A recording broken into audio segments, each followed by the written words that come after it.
Karibu katika kipindi cha Saa ya Ushindi na Kufunguliwa, kipindi kinacholetwa kwenu na mtumishi wa Mungu Askofu Florian Josephat Katunzi wa kanisa la Christos Assemblies of God lililoko jijini Dar es Salaam, wilaya ya Temeke, Mtoni Kijichi. Sasa kaa tayari upata nafasi ya kumsikiliza mtumishi wa Mungu Askofu Florian Josephat Katunzi. Karibu. Haiwezekani neno ni la Mungu. Neno la Mungu halitapingwa na wewe. Neno la Mungu halitapita bure. Wakolosai sura ya kwanza mstari wa 13 hadi wa 18. Naye alituokoa katika nguvu za giza, akatuhamisha na kutuingiza katika ufalme wa mwana wa pendo lake, ambaye katika yeye tuna ukombozi, yaani msamaha wa dhambi. Naye ni mfano wa Mungu asiyeonekana, mzaliwa wa kwanza wa viumbe vyote, kwa kuwa katika yeye vitu vyote viliumbwa, vilivyo mbinguni na vilivyo juu ya nchi, vinavyoonekana na visivyoonekana. Mzaliwa wa kwanza wa viumbe vyote, kwa kuwa katika yeye vitu vyote viliumbwa, vilivyo mbinguni na vilivyo juu ya nchi, vinavyoonekana na visivyoonekana, ikiwa ni vitu vya enzi vya usultani au enzi au mamlaka. Vitu vyote viliumbwa kwa njia yake na kwa ajili yake, naye amekuwako kabla ya vitu vyote, na vitu vyote hushikana katika yeye. Naye ndiye kichwa cha mwili, yaani cha kanisa. Naye ni mwanzo, mzaliwa wa kwanza katika wafu, ili kwamba awe mtangulizi katika yote. Inua mikono yako juu. Baba, katika jina lako Yesu Kristo, neno lako nimelisoma kwa ajili ya ibada ya siku ya leo. Bwana, onekana kwenye ibada hii. Wako watu wanastahili kuhamishwa, wahamishwe. Wale walioshikiliwa kwenye madhabahu za kipepo, wale walioshikiliwa kwenye madhabahu za giza, wale walioshikiliwa kwenye madhabahu za kiganga, leo tunaachilia uweza wako na nguvu zako Mungu, uliyekufa na ukafufuka kwa uwezo wa damu yake iliyomwagika pale Kalvari. Tunahamisha Mungu wale ambao wanapaswa kuhamishwa ili wasishikiliwe na uganga na uchawi. Baba, naita mkono wako wenye nguvu, baraka zako zikazihilike na mkono wako ukazihilike. Wewe ni Mungu uliyetuhamisha toka nguvu za giza, na leo tuhamishe tena wale ambao bado tumeshikiliwa, ni katika uweza na katika nguvu. Amen. Lengo la kuhamishwa, andika. Lengo la Mungu kuhamisha kimadhabahu ni hili: usipatwe na uharibifu. Lengo la Mungu kuhamisha, usipatwe na uharibifu. Waebrania 11:5. Biblia inasema kwa imani Enoko alihamishwa, asije akaona mauti, wala akuonekana, kwa sababu Mungu alimhamisha. Maana kabla ya kuhamishwa alikuwa ameshuhudiwa kwamba amempendeza Mungu. Ninaweza nikawa naongea na watu ambao hawajui madhabahu, lakini kufafanulie kwa msingi fulani. Katika ulimwengu wa roho kuna madhabahu za aina mbili. Andika. Madhabahu ya kwanza ni madhabahu ya Mungu aliye hai, lakini madhabahu ya pili ni madhabahu ya miungu. Lakini naweza ukajiuliza, madhabahu ni nini? Madhabahu ni daraja linalomuunganisha mtu kiroho na Mungu wa madhabahu hiyo. Ukisoma kitabu cha Wafalme wa kwanza, ile sura ya 18 mstari wa 30 hadi wa 39, utaona madhabahu ya bahari, Mungu bahari. na utaona madhabahu ya Mungu wa Israeli, Mungu aliye hai. Biblia inasema Elia akajenga madhabahu na manabii wa Baali wakajenga madhabahu. Haya makundi mawili yalikuwa na madhabahu. Zaburi 20:7-8 Biblia inasema hawa wanataja magari, hawa wanataja farasi, sisi tunalitaja jina la Bwana Mungu wetu. Kwa hawa wana madhabahu yao na sisi tuna madhabahu yetu. Hawa wanamtaja Mungu wao na sisi tunamtaja Mungu wetu. Kila kabila duniani lina madhabahu na kila taifa duniani lina madhabahu. Kutokujua madhabahu ya kabila lako si kwamba kabila lako halina madhabahu, na kutokujua madhabahu ya taifa lako si kwamba taifa lako halina madhabahu. Kwa duniani humu kumejaa miungu mingi, na kila miungu inayoabudiwa ina madhabahu. Na miungu ile kwa sababu inaabudiwa inamiliki watu kiroho, inamiliki watu kiuchumi. Kwa kila madhabahu inamiliki watu.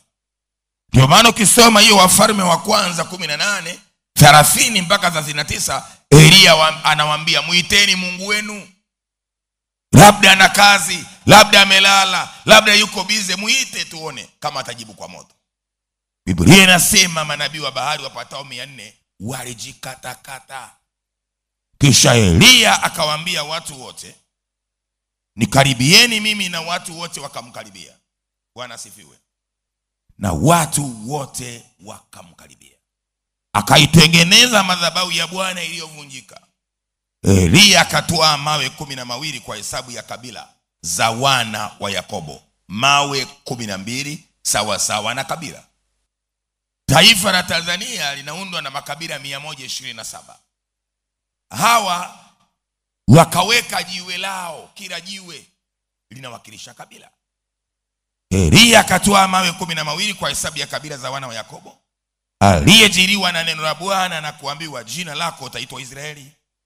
Naye akajenga madhabahu kwa mawe hayo katika jina la Bwana.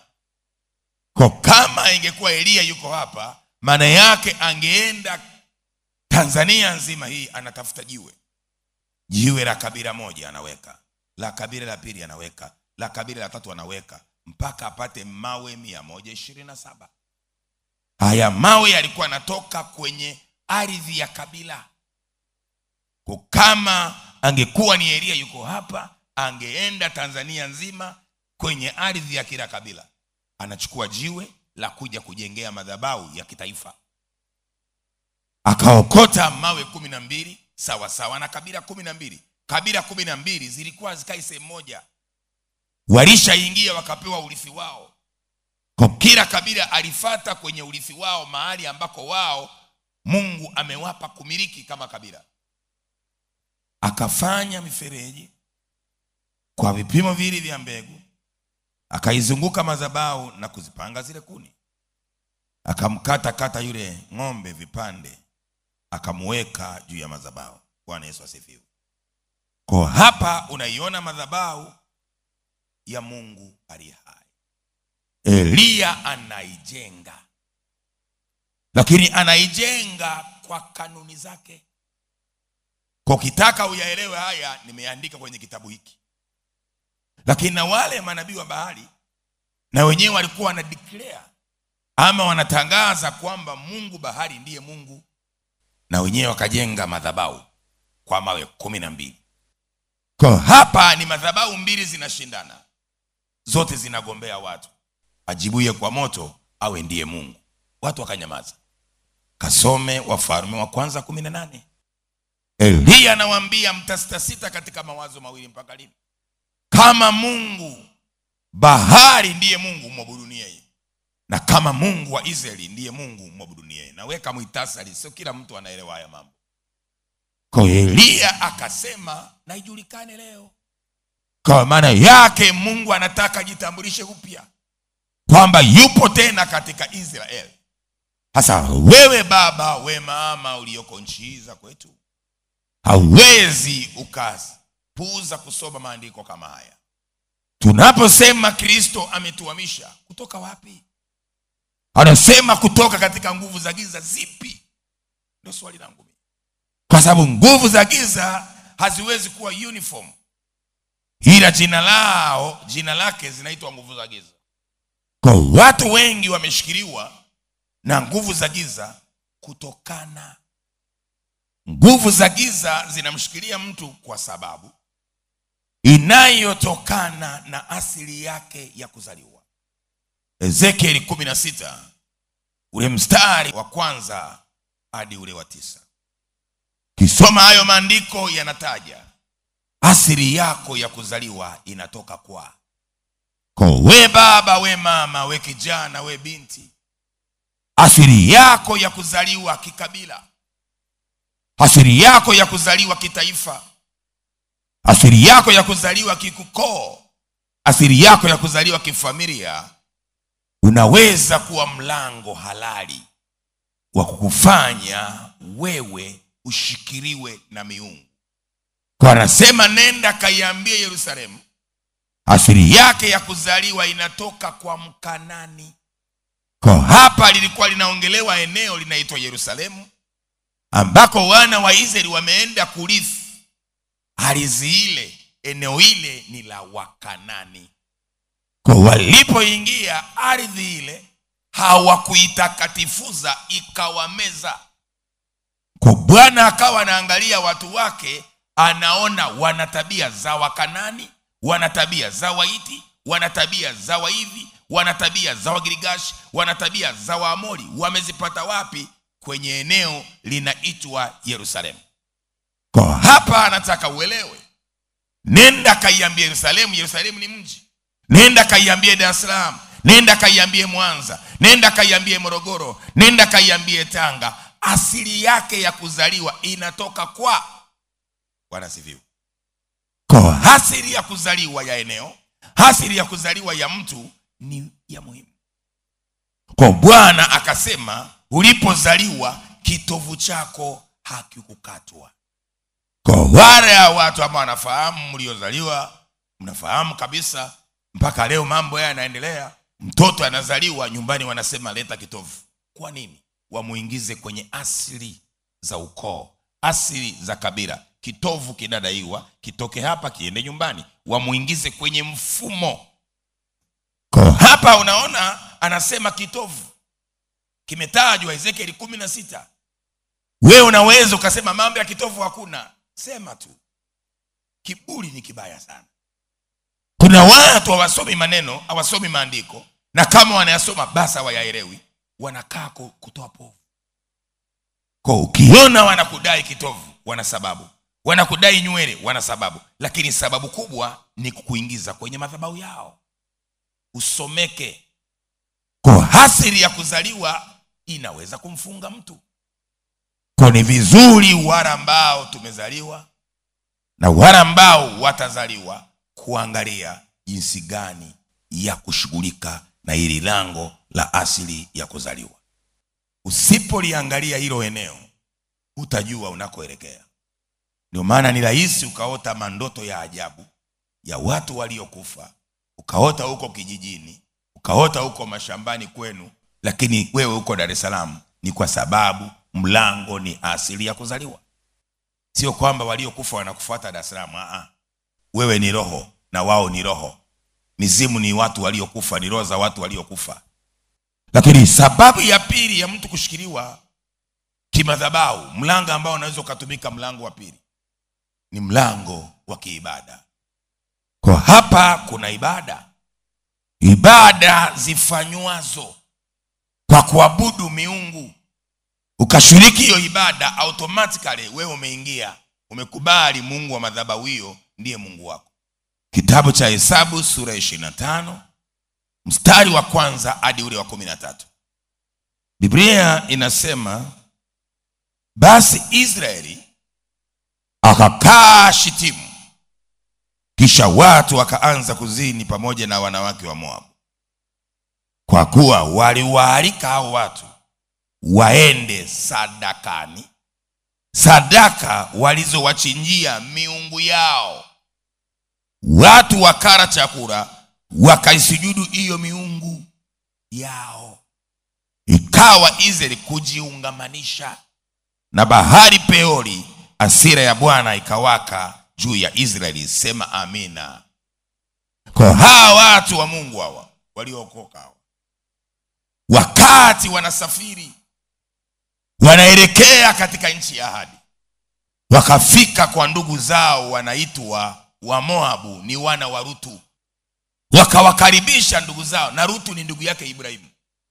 Lakini Ibrahimu anamwabudu Mungu aliye hai, Rutu na uzao wake wanamwabudu Mungu anaitwa Baali Peori.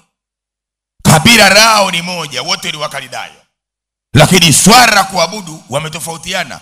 Ibrahimu na uzao wake wanamwabudu Mungu aliye hai, Rutu na uzao wake wanamwabudu Baali Peori. Kwa hapa unaweza ukaona, tunaweza mimi na wewe tukawa kabila moja, naweza tukawa mimi na wewe taifa moja, lakini ikifika swala la kuabudu tunaweza kutofautiana kutokana na tulivyoamini. Kwa swala imani hakuna kuigana. Kwa hawa akawakaribisha, akamwambia jamani karibuni. Lakini ukitaka ujue visa hivi vimeanzia Hesabu 22, Hesabu 23 na Hesabu 24 kuja Hesabu 25. Lengo la wana wa Rutu au Moabu hao walitaka kuwazofisha Israeli.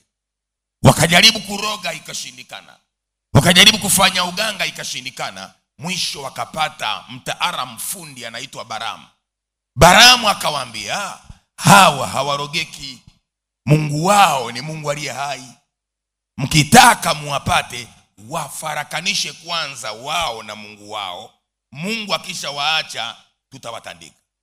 Mchawi ili akuroge uliyeokoka, jambo la kwanza anakutengenezea mfumo wa faraka wewe na Mungu. Ulikuwa unaomba, maombi yanakufa. Ulikuwa unahudhuria ibada, ibada zinakufa. Ulikuwa mwaminifu, uaminifu unakufa. Alafu unabaki kasha, alafu anapiga kasha. Mtu hataishi kwa mkate, bali kwa kila neno litokalo kwa Mungu. Kwa hapa unaona anajaribu kumneutralize. Lakini njaa hiyo hiyo, kaangalie wana wa Israeli wafanya. Bwana aliwaambia mnaenda Kanaani, hamtakula vyakula hivi vinavyolimwa mashambani. Mungu aliwapa mana, wakaiacha mana siku ile, wakala pilau na nyama. Wakafa watu 24,000. Soma pale chini. Kilichowaua, waliingizwa kwenye mikataba ambayo sio ya kwao kupitia ibada ya kisadaka. Bwana asifiwe. Kuna kufundisha Mkristo aliyeokoka, si kila ibada ni ibada yako. Chunguza sana. Watu wanachinja, wanamchinjia Mungu wao, wanaugawia nyama, unakula bila kujua Mungu wao ndiye Mungu wako. Kisa ujara nyama ni maskini. Kama Mungu amekupangia kula mchicha, gonga mchicha, songa mbele.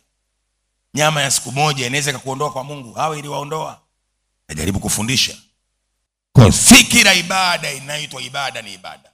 Kuna ibada nyingine zinakutafuta wewe. Wao ni wa mfumo huo. Tutampataje huyu mtu aliyeokoka? Tutamfungaje mtu aliyeokoka? Wanakukamata, wanakuweka kule. Bwana asifiwe sana. Kwa njia wanayotumia ni njia ya kipepo. Wanaandaa vitu kama hivi, wanakuingiza. Wewe una habari, unasema nimependwa. Kumbe hapendwi mtu. Wanakuondoa kwa Mungu. Bwana asifiwe sana. Njia ya tatu inaweza kuingiza kwenye madhabahu, ni njia ya ndoa. Kuoa ama kuolewa ni mlango unaoweza kuingiza mtu kwenye miungu. Ni mlango unaoweza kuingiza mtu kwenye madhabahu za miungu. Twende kitabu cha, tuanzie Mwanzo 31 ule mstari wa 30. Basi sasa umetoka kwa sababu umetamani sana nyumba ya baba yako. Mbona basi umeiba miungu yangu? Kwa haya maneno ni maneno ya Labani. Yakobo alipotoroka kutoka kwa baba mkwe, mke wake aliondoka na mizimu, vinyago, zana za kiganga. Kwa baba mkwe wa Yakobo, mzee Labani, alikuwa ni mshirikina. Kwa hapa Yakobo katoroka. Usiku alipokuwa anaondoka, mke wake kaiba masanamu ya baba yake. Kwa hiyo akamwambia, mbona umeiba Mungu wangu? Mbona umeiba miungu yangu? Kwa Yakobo akajibu akamwambia, lakini kwa sababu naliogopa nikasema usije ukaninyang'anya binti zako kwa nguvu. Awaye yote utakayemuona kuwa nayo miungu yako, yeye asiishi mbele za ndugu zetu, utambue kilicho chako kwangu ukachukue. Maana Yakobo akujua kwamba Raheli ameiba. Yakobo anasema aliyeiba mizimu, visanamu vyako, ukimgundua asiishi. Kumbe hajui kama mke wake kachukua zana. Halo. Hajui kama mke wake ni mturutumbi, kabeba Raheli. Labani akaingia katika hema ya Yakobo na hema ya Lea na hema ya vijakazi wawili, hakuviona. Akatoka katika hema ya Lea akaingia katika hema ya Raheli. Basi Raheli alikuwa amevitua vile vinyago, akaviweka katika matandiko ya ngamia na kuvikalia. Labani akawapasa hema yote, wala hakuviona. Na Raheli akamwambia babaye, bwana wangu asikasirike, kwa sababu siwezi kuinuka mbele yako, maana nimeshikwa na mambo ya kike. Akatafuta wala akuviona vinyago. Kwa hiyo hapa huyu Raheli mke wa Yakobo anafanya tiriki. Anamwambia baba, siwezi kunyanyuka hapa nilipo kwa sababu niko kwenye mambo ya kike. Kwa hiyo akabaki pale amechutama. Kumbe chini alikochutama kachutamia mizimu, kashikilia misanamu. Bwana asifiwe. Kwa hapa baada ya hapa Yakobo akatafuta mizimu akuiona. Kwa safari ikaendelea. Wakati Yakobo amefika Israeli, akapanda kwenda madhabahuni pa Bwana. Sikia Mungu anachomwambia Mwanzo 35. Mungu akamwambia Yakobo, ondoka, panda uende Betheli, ukae huko, ukamfanyie Mungu madhabahu huko, yeye aliyekutokea ulipomkimbia Esau ndugu yako. Mstari wa 2. Yakobo akamwambia watu wa nyumbani mwake na wote waliokuwa pamoja naye, ondoeni miungu migeni iliyo kwenu, mjisafishe, mkabadili na nguo zenu. Bwana asifiwe. Kwa Yakobo ameshagundua kwamba nyumbani mwake kuna mizimu. Kwa hawezi kwenda mbele za Bwana na mamizimu. Kwa jambo la kwanza anapiga msako, anawaambia ondoeni miungu migeni. Kwa wale ambao wanafahamu habari ya Raheli, wakati wanakuja, walipofika eneo lile la Bethlehem, Raheli wakati anajifungua mwanae wa mwisho anaitwa Benyamini, alikufa pale pale. Haya, kama wewe sio mtu wa Mungu sana, si unaanza kuabudu mizimu? Kaangalie Ahabu na mke wake Yezebeli. Kaangalie Sulemani na wake zake 1000. Wote walikuja na mizimu. Akaoa wanawake wa mataifa wakaja na mizimu. Kwa hiyo Israeli ilikuwa imejaa mizimu ya kila aina kipindi cha Sulemani. Bwana asifiwe. Kwa hiyo ndoa ni mlango wa kumuingiza mtu kwenye miungu, kwenye madhabahu za miungu, kama asipochukua tahadhari kabla ya au baada ya. Kwa hiyo unapoingia kwenye ndoa yoyote, kwenye familia yoyote, usikurupuke. Jaribu kuangalia kuna nini, usije ukajiengage na utalazimika kuingia kwa sababu umeolewa, wamekulipia mahali, wanasema ni mtoto wetu, kumbe wanakuteka nyara. Bwana asifiwe. Kwa jambo la kwanza ambalo tunataka tuliangalie, anasema Kristo alituokoa toka nguvu za giza. Tunarudi pale tulikosoma Wakolosai. Lakini Biblia inasema akatuhamisha. Kwa kuhamishwa ni tendo la kutengwa na kilicho kiovu. Kwa kama kwenye mlango uliomo, uwe ni mlango wa familia, uwe ni mlango wa ukoo, uwe ni mlango wa kabila, uwe ni mlango ambao kuna miungu, lazima ufanye maombi ya kuhamishwa kwa makusudi. Kwa maana yake unamwambia Bwana, naomba nihame. Bwana akamhamisha Enoko. Waebrania 11 tumesoma. Akamhamisha Enoko. Ule mstari wa 5, asija kapatwa na uharibifu. Kwa nini alimhamisha? Kwa sababu kuna mahali ambapo alikuwepo. Bwana Yesu asifiwe sana. Watu wengi wana vifungo, watu wengi wanasumbuliwa, ni kwa sababu hawajaomba Mungu awahamishe. Kwa ibada ya jioni ya leo, tunataka tumuombe Mungu yeye atuhamishe kutoka kwenye madhabahu ambazo tulishikiliwa. Elia akawaambia watu, nikaribieni mimi.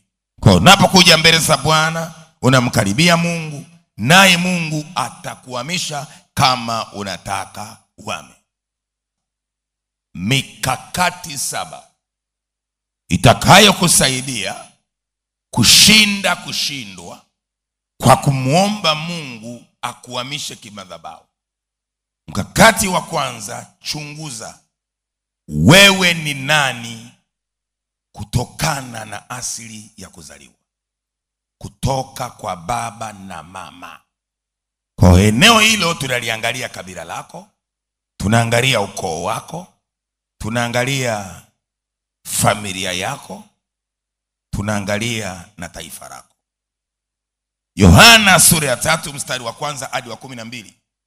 Yesu anamwambia Nikodemu, huna budi kuzaliwa mara ya pili. Nikodemu akamwambia, Bwana, nawezaje kuzaliwa mara ya pili nami ni mzee? Yesu akamjibu Nikodemu akamwambia, kilichozaliwa katika mwili ni mwili, na kilichozaliwa katika roho ni roho. Kwa hiyo mtu ni mwili na mtu ni roho.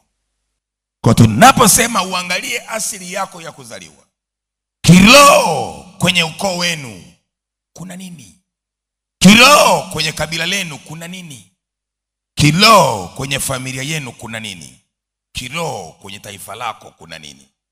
Hata kama haushiriki upo, kwa huo uangalie. Ukisha jua mimi ni nani kwa kuzaliwa, kuna vitu utavigundua kwamba ulivyo ndivyo walivyo wa udongo. Kwa mimi ni nani kwa kuzaliwa, maana yake hapa anawaambia wana wa Israeli, nendeni mkapeleleze kwenu mnakoenda.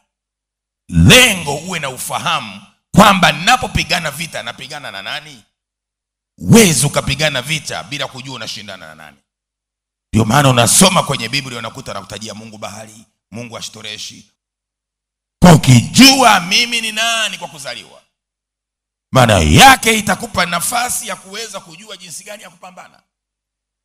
Biblia inasema, angalia nimekuweka wewe. Yeremia 1:10, angalia nimekuweka wewe. Kwa Bwana anasema kazi yako ya kwanza baada ya kuokoka ni kung'oa. Kazi yako ya pili ni kubomoa. Kazi yako ya tatu ni kuangamiza, ndipo ujenge na kupanda. Lakini sisi makosa yetu tunayofanya, ukisha okoka unaanza kujenga na kupanda, uanze kubomoa. Matokeo yake unakuta kwamba unajenga vinavyobomoka. Kwa vita vya kuhamishwa, unahama kutoka wapi? Na lazima kuwepo na sababu za kuhama. Kama hakuna sababu huwezi kuhama.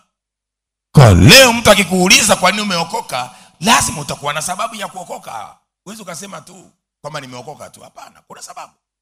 Na tukufundisha jinsi ya kushinda. Hauwezi kuwashinda bila kujua silaha wanazotumia. Yesu anasema mtu mwenye nguvu aliyejifunga silaha zake, alindapo nyumba yake vitu vyake viko salama. Lakini akija mtu mwenye nguvu zaidi, atamnyang'anya, atamfunga, atamnyang'anya na silaha alizokuwa anazitegemea. Kwa unapoenda kupambana na mtu mwenye silaha, wewe kaenda na wembe, lazima automatically utapigwa tu. Kwa Elia alipojua, Wafalme wa kwanza sura ya 18, kwamba manabii wa Baali wanatumia moto, naye akaja na moto. Alipojua wanatumia ng'ombe, naye akaja na ng'ombe. Wakaweka ng'ombe upande huu, naye akaweka ng'ombe upande huu. Akasema, jibuye kwa moto, leo ndawe Mungu. Sema amina kwa Yesu. Mimi ni nani kwa kuzaliwa? Wewe ni nani kwa kuzaliwa? Iye inakupa awareness. Ukisema una kabila, ongera sana, endelea na maisha yako. Lakini Mungu si mjinga mpaka kuumbie kabila lako. Kuwajua Wanengereko, kuwajua Wazalamo, kuwajua Wafipa, kuwajua wale ndugu zako wale, kujua asili yenu ni nini, itakusaidia sana kujua kuomba. Kwa unapopiga unapiga, kwa sababu inawezekana kabisa kwamba ukijishajua kwenye asili yenu, hata ndoa zina utaratibu wake kimila. Watu watoke nyumbani anaenda kuolewa, kuna utaratibu. Leo mtu anapoenda kuchumbia kwenu, ataambiwa leta mkaja wa bibi. Unajua maana ya mkaja? Leta ugoro, leta tumbaku. Yeye anawapa hela, lakini katoa tumbaku ile ile. Kaingia kwenye mfumo wa tumbaku bila kujua. Kaingia kwenye mfumo wa ugoro bila kujua. Sasa nikishajua Kwetu wanataka ugoro kwa sababu hii, wanataka tumbaku kwa sababu hii, wanataka yoga kwa sababu hii, wanataka rubisi kwa sababu hii, wanataka kahawa kwa sababu hii. Nitajua cha kufanya kabla wao hawajafanya. Lakini tungelijua mapema, tusingeliingia kwenye mifumo. Kwa baba mama, ukitaka kushinda na ukitaka uhamishwe, angalia sana asili yako ya kuzaliwa. Usipuuze.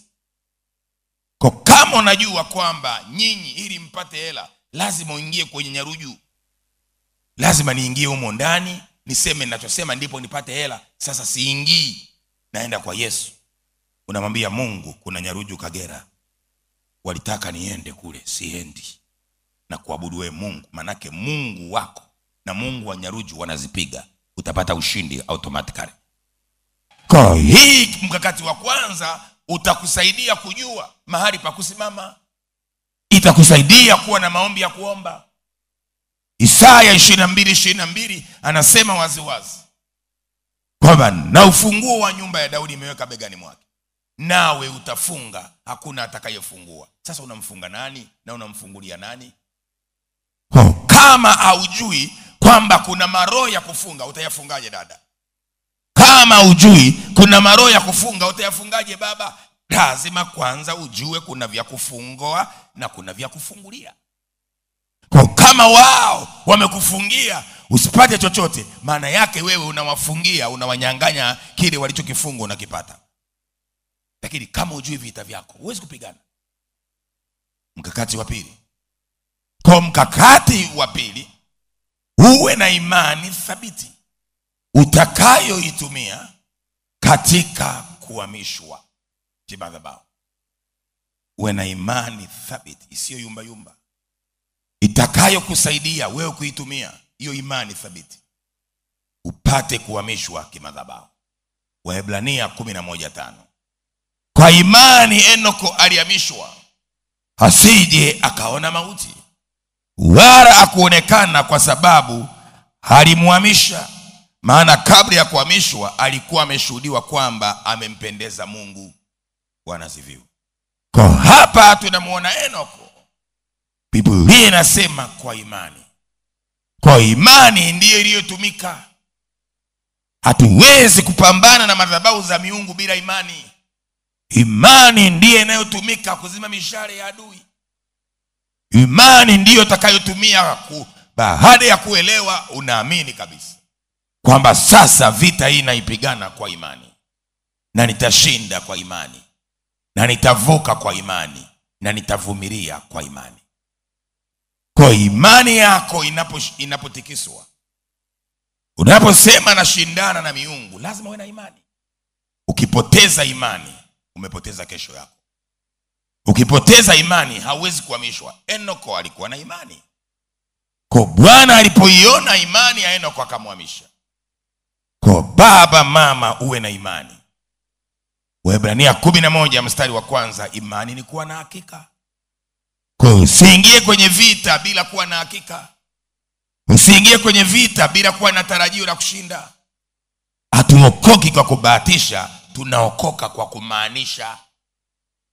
Hatukemei kwa kubahatisha, tunakemea kwa kumaanisha. Tumeikataa miungu, tumekataa mashetani, tumeikataa mizimu ya mababu na mabibi kwa imani, sio kwa kubahatisha. Kwa leo tuna Wakristo ambao wanabahatisha tu. Akiombiwa sana, akiona afunguliwa, anaenda kwa mganga. Akipona anarudi tena ndani ya Ukristo. Kwa hili uhamishwe, lazima uwe na imani. Imani thabiti, imani sio yumba. Ile imani itakutengenezea mlango wa kutokea. Mkakati wa tatu, lazima ufanye maombi ya kuhamishwa. Umwambie Bwana, nimeshajua watu hawa wanataka mimi niwe mganga, wanataka mimi niwe hivi, wanataka nishikiliwe hivi. Mimi Mungu naomba unihamishe. Unafanya maombi ya visa ya kuhama.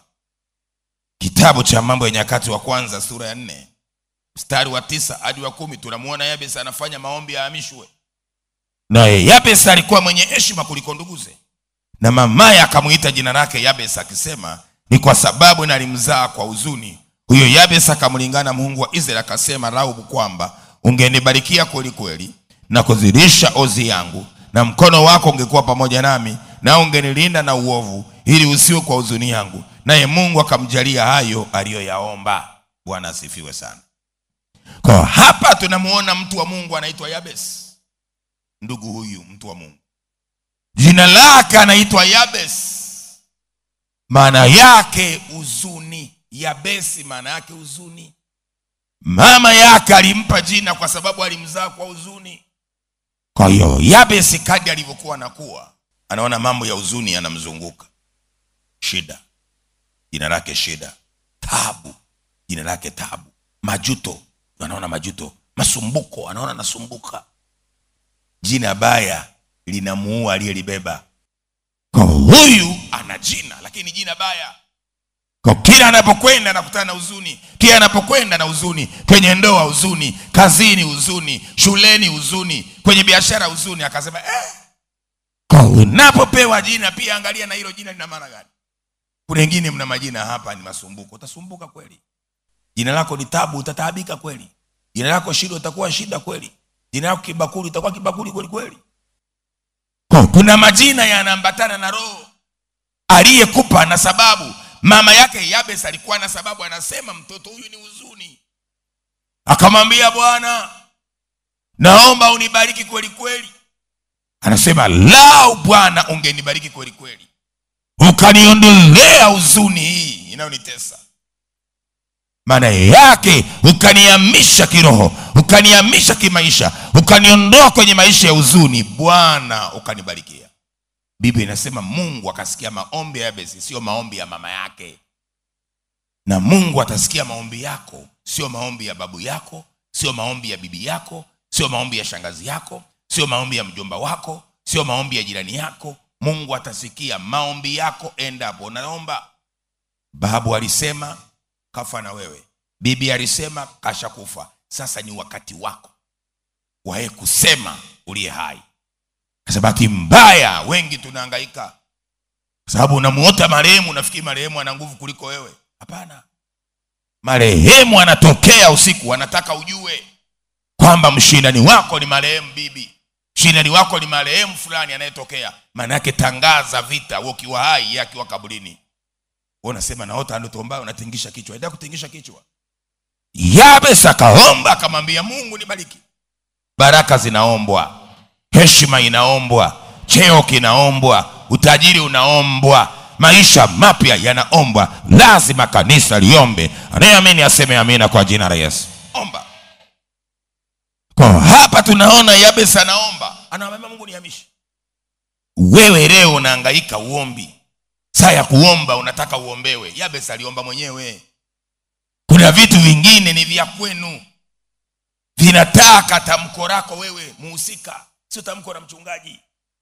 Hapa Yabes anasemesha familia yake, anasema huzuni kwenye nyumba hii, basi anaomba. Lakini wewe unataka kila mtu mchungaji aombe. Mchungaji, mimi naumwa niombe. Kumbe magonjwa mengine ya mama yako Yabes. Kasema watoto wao wataumwa, watoto wao watakufa na vifafa, watoto wao watakuwa hivi. Unakuta kuna vitu vingine ni family spirit. Nafundisha wale ambao mnasumbuliwa na mizimu, mandoto mabaya, tafuta chanzo chake ni nini. Lakini ukitegemea kwamba mimi nitakuondolea ndoto, ni fikira zako tu. Ndoto maana yake unafahamishwa kilichoko huko. Shughulikia ndoto kama zinavyokuja. Ndoto mbaya pambana nayo mpaka isiwe mbaya. Unalala usiku kucha unavurugwa, unalishwa, unavurugwa, unaona sawa sawa tu. Pambana. Chanzo cha hiyo ndoto ni nini? Bwana asifiwe. Kwa hiyo kuna wengine wamefungwa kutokana na hivyo. Nasema fanya maombi. Mkakati wa 4 utakao kusaidia kushinda kushindwa kwa kumuomba Mungu akuhamishe. Iwekee mipaka miungu isivuke kutoka kwenye madhabahu zao kuja kwako. Kwa damu ya Yesu Kristo isivuke. Unaiambia hakuna kuvuka kwa kutamka, naweka mpaka. Kutoka sura ya 8 mstari wa 22 na 23. Nami siku hiyo nitatenga nchi ya Goshen watu wangu wanayokaa, ili hao mainzi wasiwe huko, ili kwamba upate kujua wewe ya kuwa mimi ndimi Bwana kati ya dunia. 22. Nami nitatia mpaka kati ya watu wangu na watu wako, na ishara hii italetwa kesho. Kwa baba mama, unaweza kujitenga ukaweka mpaka wa kiroho kama ambavyo umeweka mpaka kwenye nyumba yako. Unaweza ukaweka mpaka kama ulivyoweka mpaka shambani. Shamba langu linaishia hapa, nimeweka mpaka. Nyumba yangu inaishia hapa, nimeweka mpaka. Kwa katika ulimwengu wa roho unaweza ukaitumia damu ya Yesu ukaweka mpaka. Nafundisha watu wa Mungu, weka mpaka. Unawaambia hamvuki. Uchawi wenu hauvuki, uganga wenu hauvuki, matambiko yenu hayavuki, mizimu yenu haivuki. Na weka mpaka kwa damu ya Yesu Kristo. Lakini usipoweka mpaka, wataingia asubuhi, wataingia jioni, mpaka utakaposimama kwenye zamu yako. Tumia mamlaka, weka mpaka. Haujaweka mpaka, watakuja, watakusumbua. Utafuatiliwa na mizimu mpaka utachoka, kwa sababu hujaiwekea mpaka, hujaizuia. Kutoka 12:13. Bwana anawaambia Israeli, mtakapochinja mwana kondoo wa Pasaka, pakeni damu kwenye miimo ya milango. Na Bwana anasema, nitakapoiona damu kwenye miimo ya milango, mahali hapo itapita juu yake, sitaingia kuharibu. Anasema hii damu itakuwa ishara kwenu. Kwa damu ya Yesu ni ishara. Unaweza kuitumia kama ishara, na kazi ya ishara inakuelekeza unakotakiwa kwenda. Kwa unaitumia, unaiweka kwenye mlango, unaiweka kwenye mpaka, unaisemea kwenye mlango wa kabila wasivuke. Akina nani? Akina Ndieki. Kuna mizimu ina majina kwenu huko, unaiambia hakuna kuvuka.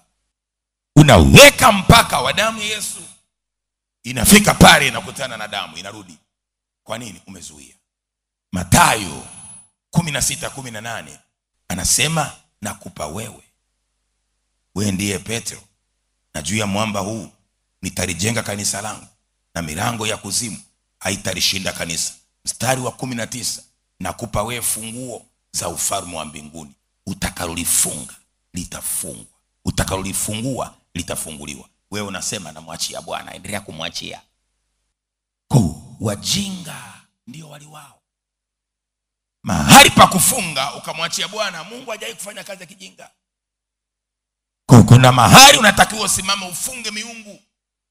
Piga kabari ifunge, wewe ukamwachia Mungu. Mungu anambia, Bwana mbele, nishakupa mamlaka ya kufunga Bwana. Nakupa wewe. Naona mpa Mungu tena funguo. Nakupa wewe, funga. Usiyotaka kuyaona yafunge. Funga huzuni, funga madeni, funga mabaya, funga mizimu. Wewe unasema unamwachia Bwana, asimame mwenyewe. Msubiri siku atakaposimama. Usikoroge Biblia ukajikoroga. Usikoroge maandiko ukajikoroga. Waebrania 12:24 anasema, damu ya Yesu ya kunyunyiza inenayo mema kuliko damu ya Habili. Unainyunyiza wapi? Kwenye lango.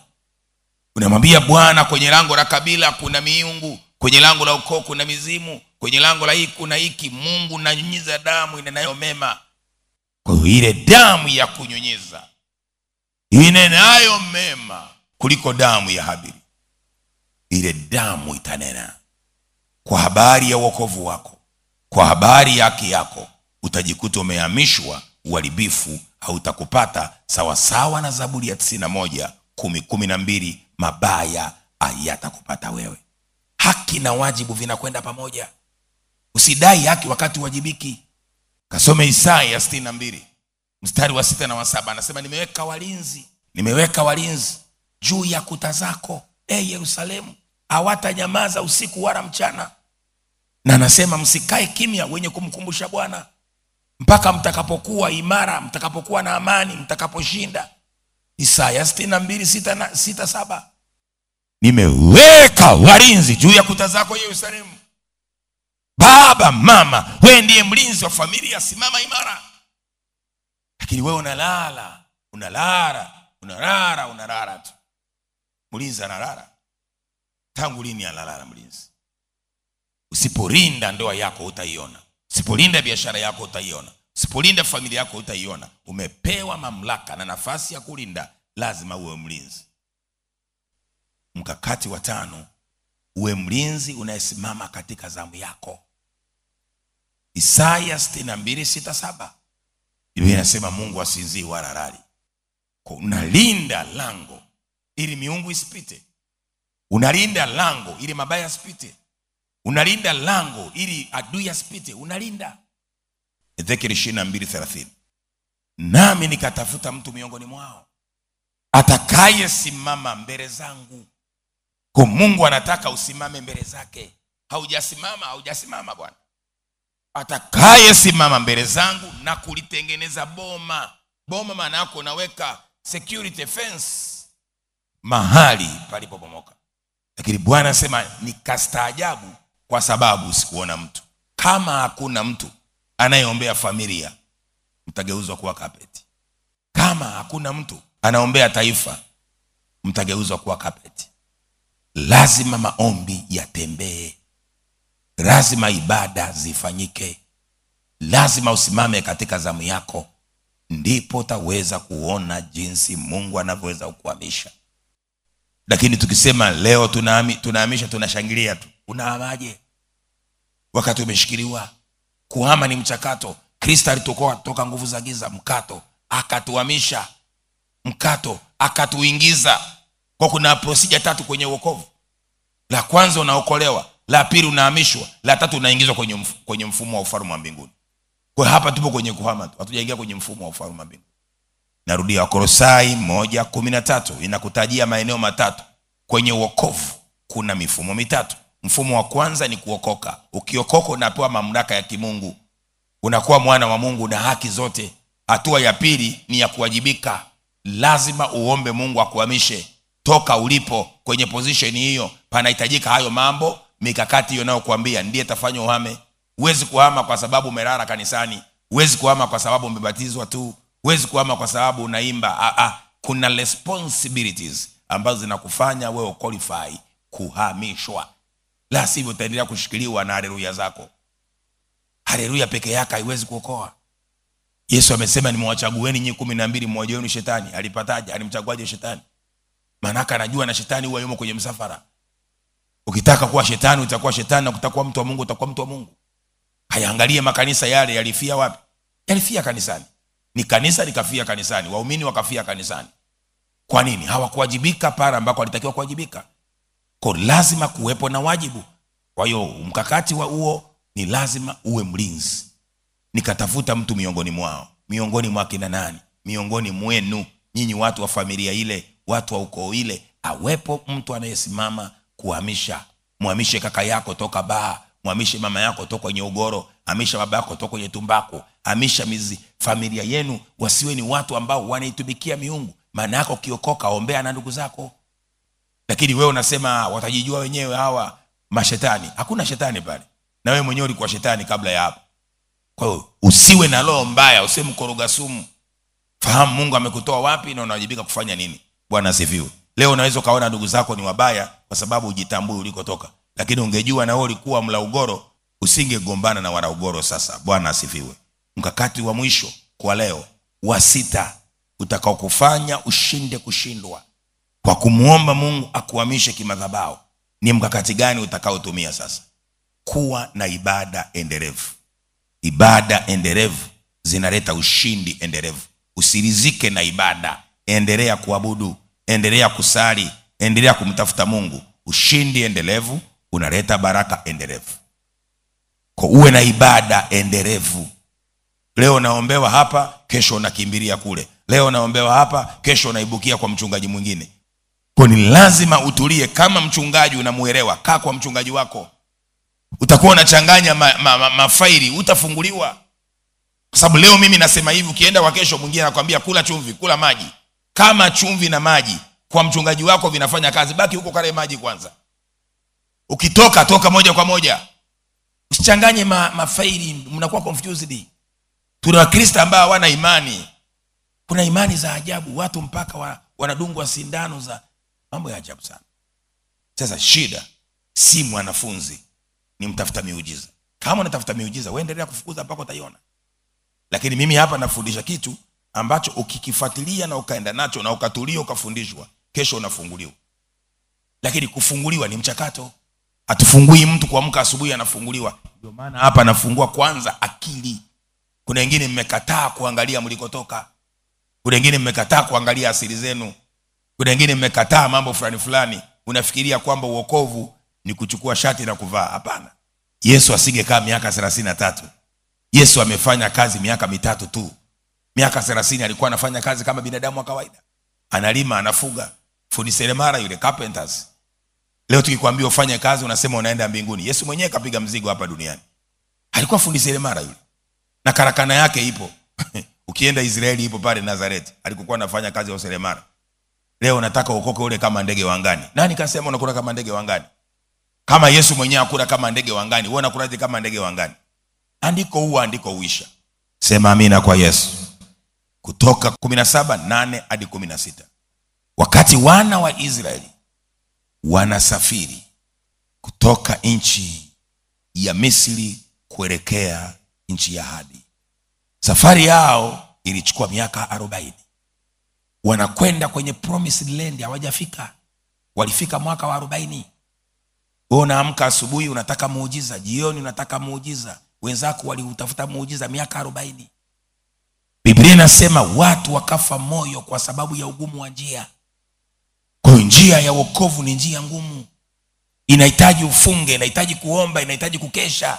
Wokovu sio lele mama, sio mambo ya kupaka na nini tu. Wakati wametoka Misri, mtihani wa kwanza waliokutana nao ni bahari ya Shamu. Kutoka sura ya 14 unaiona bahari ya Shamu.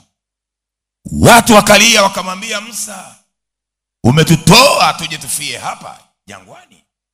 Biblia inasema wakati ule Farao akachukua magari 600 na askari 600 na farasi 600 kwenda kuwakamata Waisraeli kuwarudisha Misri.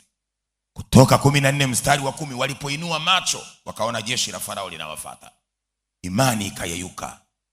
Wakapoteza mwelekeo kwenye moyo wao. Ndio maana nimesema uwe na imani thabiti. Kwa kwenye uokovu unaweza ukafuatiliwa na miungu. Kwenye uokovu unaweza ukafuatiliwa na waganga na wachawi. Wanakufuatilia kabisa. Usikate tamaa na kusalenda. Farao akapeleka magari kwa watu ambao wana magari. Farao akapeleka farasi kwa watu ambao wana farasi. Farao akapeleka majeshi kwa watu ambao wana jeshi kwenda kuwadaka. Watu walipoona wote mioyo ikayuka. Musa akawaambia simameni imara. Simameni imara. Simameni imara mkauone wokovu wa Mungu ulio pamoja nasi. Akaambia hawa Misri mnaowaona hamtawaona tena. Kwa Musa akawatia moyo wa imani watu ambao wanatetemeka wakiona magari, wanatetemeka wakiona farasi. Maana yake nini mchungaji? Kwenye wokovu huu utakutana na vimbwanga. Kuna siku utaamka asubuhi unakuta watu wamemwaga damu kwenye duka lako au kwenye ofisi yako. Kuna siku watu watakwambia utaona, wanakutumia message ama wanakuambia live tunakwenda utaona, na wewe unaanza kutetemeka. Ukitetemeka umeenda. Simama imara kwa imani. Wao wana neno na sisi tuna Mungu aliye hai. Wao wana maneno, sisi tuna Mungu aliye hai. Unasimama imara. Sema amina kwa Yesu. Mpe Bwana makofi ya shangwe. Sema Bwana Yesu, wewe ni Mungu mkuu. Wewe ni jemedari wetu. Wewe ni simba wa kabila la Yuda. Leo nasimama kwa imani. Kwa imani. Kwa imani. Kwa imani. Kwa imani. Naita damu yako Yesu, damu ya thamani, damu iliyomwagika pale Kalvari. Bwana nakusihi kwa uweza wako, kwa nguvu zako, ukaonekane Bwana. Kwa uweza wako Bwana nionekanie. Leo naomba rehema zako ziwe juu yangu. Baba, najitenga na kila madhabahu za miungu. Leo najitenga na roho zao, roho za miungu, roho za mababu, roho za mizimu, roho fatirizi. Wewe madhabahu za kichawi, madhabahu za kipepo, madhabahu za kiganga, leo nazikataa kwa damu yako Yesu. Watu wote wa kila kabila tunaweka juu ya madhabahu yako Bwana, wakalisikie neno. Tunageuza mioyo yao ikuelekewe Kristo. Kila kabila, kila kabila, kila kabila, kila kabila, kila kabila tunalileta kwako. Kila kabila tunalileta kwako. Kila kabila tunaleta jiwe lake. Kila kabila tunaleta maisha yao. Kila makabila tunawaleta kwako. Wawe wako ndani ya nchi hii, wawe wako ndani ya taifa hili, wawe wako Mungu uliye hai. Tunawakabidhi kwako kwa neema yako Mungu. Tunapoachilia sadaka, wewe ni Baba, hakuna Mungu mwingine. Takatifu, Mungu aweza na nguvu, tunaomba kwa imani, tunafungua kwa imani, tunawaachilia kwa imani.